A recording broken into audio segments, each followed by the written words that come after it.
সাবেক উপদেষ্টা মাহফুজ আলম থেকে নবনির্বাচিত এমপি হান্নান মাসুদ প্রত্যেকেই পড়ালেখা করেছেন একই মাদ্রাসায়। এমনকি রাকসুর জিএস সালাউদ্দিন আম্মার এবং আলোচিত ছাত্রদল নেতা আবিদুল ইসলামও উঠে এসেছেন এই বিদ্যাপীঠ থেকে। চিরাচরিত সুনাম ও একাডেমিক সাফল্য ছাপিয়ে ঢাকার তামিরুল মিল্লাত কামিল মাদ্রাসা হয়ে উঠেছে রাজনীতিবিদ তৈরির আতুরঘর। এখান থেকে হাফেজ, আলেম, মুফতিদের পাশাপাশি দেশ গড়ার কারিগর তৈরি হচ্ছে। ২৪-এর ফ্যাসিস্ট পতনের লড়াইয়ে যারা সামনের সারিতে থেকে নেতৃত্ব দিয়েছেন তাদের মধ্যে অনেকেই তামিরুল মিল্লাতের সাবেক ছাত্র।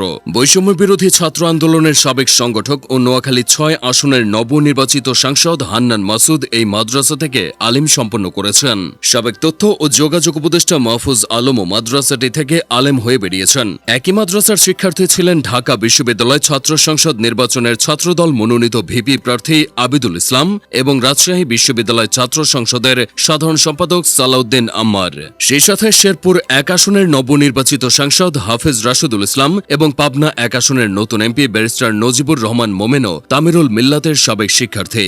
রাজধানী ঢাকার অন্যতম প্রখ্যাত এই দ্বীনি শিক্ষা প্রতিষ্ঠানটির যাত্রা শুরু হয়েছিল ১৯৬৩ সালে যাত্রাবাড়ির মীর হাজিরবাগে। এটির প্রতিষ্ঠাতাদের মধ্যে অন্যতম ছিলেন আবুল মোকাররম মোহাম্মদ মুসলেম, মেজবাহ উদ্দিন ইকবালী ও জামায়াতে ইসলামের সাবেক সেক্রেটারি জেনারেল অধ্যাপক ইউসুফ আলী। মাদ্রাসাটি দাঁড়িয়ে আছে ওই এলাকার কাজী বাড়ির সদস্যদের দানকৃত জায়গার ওপর। প্রতিষ্ঠার পর দীর্ঘ সময় ধরে এতিমখানা ও ফোরকানিয়া মাদ্রাসা হিসেবে কার্যক্রম চালিয়ে যায় তামিরুল মিল্লাত। পরবর্তীতে ধারাবাহিকভাবে মাদ্রাসাটি দাখিল, আলিম, ফাজিল এবং কামিল শ্রেণীতে উন্নীত করা হয়। দক্ষ ব্যবস্থাপনা ও মানসম্মত শিক্ষার ফলে ধীরে ধীরে প্রসিদ্ধ হয়ে ওঠে তামিরুল মিল্লাত কামিল মাদ্রাসা।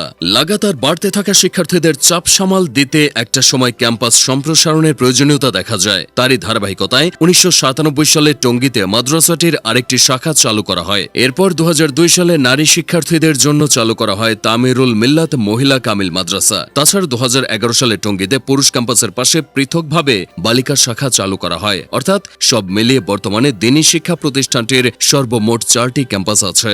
সবগুলো ক্যাম্পাসে বর্তমানে আলিম শ্রেণী পর্যন্ত বিজ্ঞান ও সাধারণ উভয় শাখা চালু আছে। আর কামিলে ভর্তিচ্ছুদের জন্য রয়েছে তাফসির, হাদিস ও ফিকহ বিভাগ। সেই সাথে মীর হাজিরবাগ ও টঙ্গী ক্যাম্পাসে চালু আছে হিফজ বিভাগ। ২০১৬ সাল পর্যন্ত তামিরুল মিল্লাতের সকল শাখা একজন অধ্যক্ষের অধীনে পরিচালিত হতো। পরবর্তীতে মাদ্রাসাটি ইসলামিক ইউনিভার্সিটির অধিভুক্ত হওয়ার কারণে প্রোটোকল অনুযায়ী এর সবগুলো শাখা আলাদা আলাদা প্রতিষ্ঠানের মর্যাদা লাভ করে।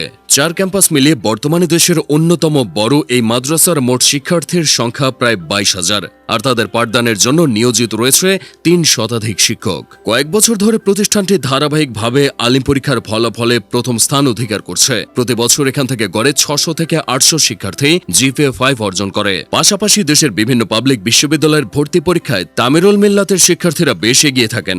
ভালো শিক্ষার্থী তৈরির পাশাপাশি দেশের জন্য যোগ্য নেতৃত্ব গড়ে তোলার ক্ষেত্রেও তামিরুল মিল্লাতের তুলনা নেই। মূলত এখানে প্রাতিষ্ঠানিক শিক্ষার পাশাপাশি সহশিক্ষামূলক বিভিন্ন কার্যক্রমকে বেশ প্রাধান্য দেওয়া হয়। শিক্ষার্থীদের মনন ও সৃজনশীলতা বিকাশে এখানে রয়েছে ছাত্র সংসদ, ডিবেটিং সোসাইটি ও সাংস্কৃতিক সংসদ। ফলে এই মাদ্রাসার ছাত্ররাই পরবর্তীতে নেতৃত্ব ও দায়িত্বশীলতার দিক দিয়ে বাকি সকলকে ছাপিয়ে যায়। একই সাথে বিদ্যান তৈরির কারখানা ও রাজনীতিবিদদের আতুরঘর হিসেবে এভাবেই সগৌরবের সামনে এগিয়ে চলেছে দেশের দ্বীনি শিক্ষার অন্যতম তীর্থস্থান তামিরুল মিল্লাত।